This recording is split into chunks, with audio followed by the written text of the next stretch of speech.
ಕ್ಷಣದಲ್ಲಿ ವಿಚಿತ್ರವಾದ ಘಟನೆ ನಡೆದು ಹೋಯಿತಲ್ಲ. ಯಾವುದೋ ಸ್ಫೋಟಗೊಂಡ ಅನುಭವ ಕಣ್ಣೆರೆದು ನೋಡಿದ್ರೆ ನೀರಲ್ಲದೆ ಬೇರೆ ನೋಡಿಲ್ಲ.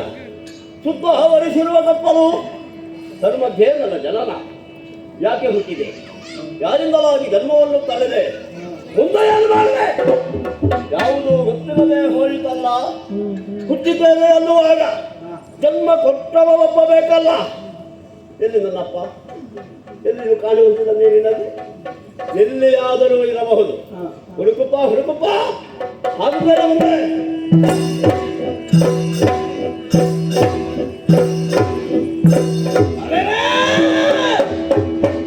ಏನೋ ಆಶ್ಚರ್ಯವನ್ನು ಕಾಣುತ್ತಾ ಇದ್ದೇನೆ.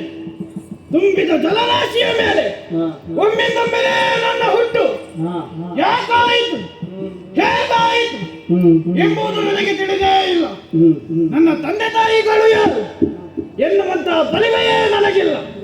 ಇಲ್ಲಿ ನಾನೊಬ್ಬನೇ ಇರುವುದೇ ಅಥವಾ ನನ್ನ ಹಾಗೆ ಬೇರೆ ಯಾರಾದರೂ ಇದ್ದಾರೆ ತಿಳಿಯುವುದು ಹೇಗೆ? ಹುಡುಕುವೆ.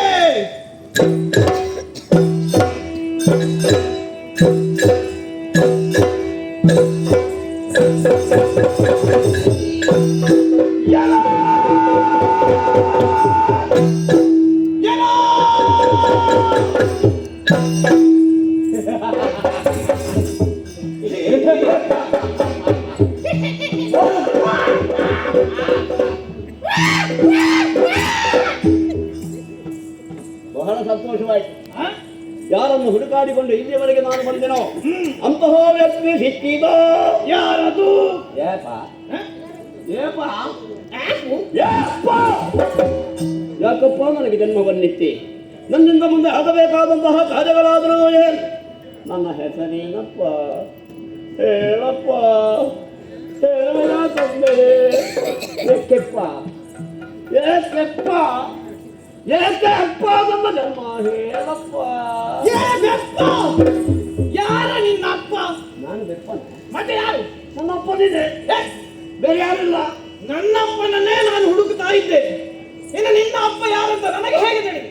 ಹಾಗಾದ್ರೆ ನೀನು ನನ್ನ ಅಪ್ಪ ಅಲ್ವಾ? ಅಲ್ಲಪ್ಪ. ಅಪ್ಪ ಸಾಯಿದೆ. ನನ್ನ ಅಮ್ಮ ಎಲ್ಲಿ? ನನಗೆ ಅಮ್ಮ ಇದ್ದಾರಾ? ನನ್ನ ಅಮ್ಮನನ್ನು ನೋಡಿದೆಯೋ? ನನ್ನ ಅಮ್ಮ ಎಲ್ಲಿದ್ದಾರೆ? ನಿನಗೂ ಅಮ್ಮ ಇಲ್ವಾ? ಇಲ್ಲ. ನೋಡುವುದಕ್ಕೆ ಹೋದರೆ ಇಬ್ಬರ ಸ್ಥಿತಿಯು ಒಂದೇ. ಆದರೂ ಮನದಲ್ಲಿ ಕೆಲವು ವ್ಯತ್ಯಾಸಗಳೇ ಆಗುತ್ತಾ ಇವೆಯಲ್ಲ. ನಿನ್ನನ್ನು ನೋಡಿದರೆ ನಿನ್ನ ಮೇಲೆ ಪ್ರೀತಿ, ವಾತ್ಸಲ್ಯ, ಮಮತೆ, ಮಮಕಾರ ಎಲ್ಲ ಮನದಲ್ಲಿ ಉಕ್ಕಿ ಹರಿಯುತ್ತಾ ಇದೆ. ನನ್ನನ್ನು ನೋಡಿದಾಗ ನಿನಗೆ ಏನು ಅನ್ನಿಸುತ್ತದೆ? ನಿನ್ನನ್ನು ನೋಡುವಾಗ ಗೌರವ, ಭಕ್ತಿ ಎನ್ನುವುದು ಅಧಿಕವಾಗ್ತಾ ಇದೆ. ನನ್ನ ಮೇಲೆ ನಿನಗೆ ಭಕ್ತಿ, ನಿನ್ನ ಮೇಲೆ ನನಗೆ ಪ್ರೀತಿ. ಹುಟ್ಟುವುದಕ್ಕೆ ಮೊದಲೇ ನಾವು ಜೊತೆಯಾಗಿದ್ದವರು ಏನೇ ಇಲ್ಲ. ಯಾರೂ ಇಲ್ಲದಂತಹ ಈ ಸಂದರ್ಭದಲ್ಲಿ ನಮ್ಮೊಳಗೆ ಒಂದು ಸಂಬಂಧವನ್ನು ಕಲ್ಪಿಸಿಕೊಂಡರೆ ಹೇಗೆ? ಸಂಬಂಧ? ನಿಜ. ಹೇಗೆ? ನನ್ನ ಮೇಲೆ ಭಕ್ತಿಯನ್ನಿಟ್ಟುಕೊಂಡವ ನೀನು, ಆದ್ದರಿಂದ ನಾನು ಹಿರಿಯವ ಎಂದೇ ಅರ್ಥ. ನಿನ್ನ ಮೇಲೆ ಪ್ರೀತಿಯನ್ನು ತೋರ್ಪಡಿಸಿದವ ನಾನು, ಆದ್ದರಿಂದ ನೀನು ಕಿರಿಯವ ಎಂದೇ ಅರ್ಥ. ಹಿರಿಯವ ಅಂದರೆ ಅಣ್ಣ, ಹಿರಿಯವ ಅಂದರೆ ತಮ್ಮ. ನಾನು ಅಣ್ಣ, ನಾನು ತಮ್ಮ. ಅಣ್ಣ, ನಾನು ತಮ್ಮ.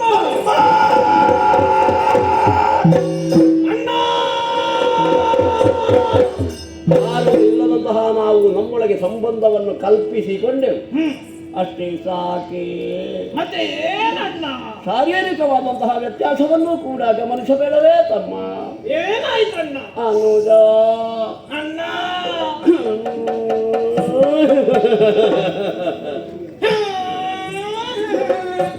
ಏನಣ್ಣ ಇದು?